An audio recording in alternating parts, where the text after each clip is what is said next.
Good morning, I'm Gerhard Mathangani with today's Sports Brief. Now we are closing in on a very exciting few days of football. But first, let's check in with some guidelines passed by the AHSAA yesterday for the upcoming playoffs. The high school football playoffs begin in 3 weeks and there will be a few new tweaks.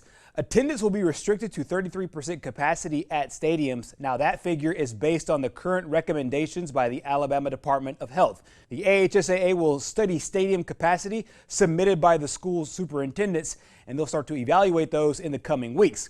Meanwhile, the Super 7 championships at Bryant-Denny Stadium will have a set limit of 7,200 people per session. Also, all tickets will be bought and sold digitally through GoFan. A link to that site can be found at ahsaa.com. Moving to college football, the marquee game of the nation has a bit of a different vibe as we learn head coach Nick Saban tested positive for COVID. Now, there is good news out of Tuscaloosa. Team physician Dr. Jimmy Robinson has evaluated Coach Saban and says he remains asymptomatic and is doing fine. He will continue to self-isolate and remain in the SEC testing protocol. Meanwhile, the focus for the players has been on the upcoming matchup against number 3 Georgia. That Bama offense has been on fire through 3 games, and they want to keep riding that momentum.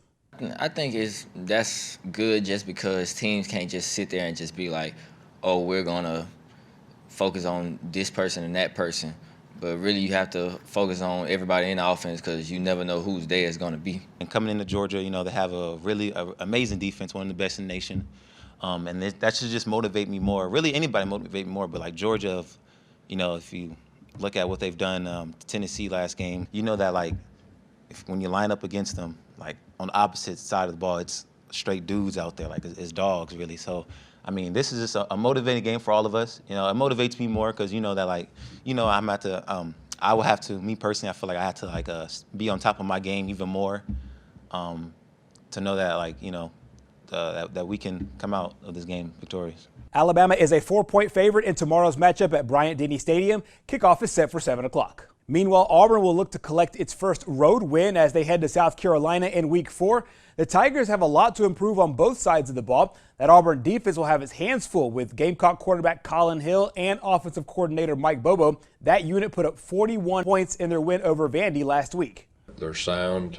He uses formations, and I think he does a good job scheming up the run game, which I've said before, in this league you got to be able to run it and throw it. And so then you look at his grad transfer quarterback, you can tell he's been with him, you can tell he's comfortable, and like I said, he looks like a big guy that's got a big arm, so kind of knows what to expect. And I think that's especially in a year like this, an experienced quarterback that's been with his coach before.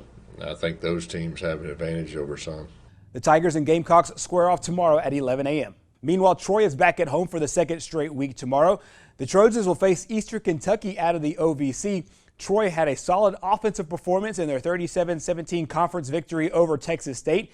Head coach Chip Lindsey believes they could be better. I think it goes back to the standard that we want to execute, the level of standard we want to execute on offense. It's funny. Each time you play a game and you have all these plays and you go back and you watch the game, if you don't play as well as you wanted to, it really always usually comes down to, we had some things there and we didn't execute it the right way. And so I think what we're trying to do each week, and not just this week, is focus on what we can do to improve our execution, because offense is all about executing at a high level. That's how you stay consistent. The Trojans and Colonels square off at 2:30 from Veterans Memorial Stadium in Troy. That wraps up your sports brief this morning. Our program continues next.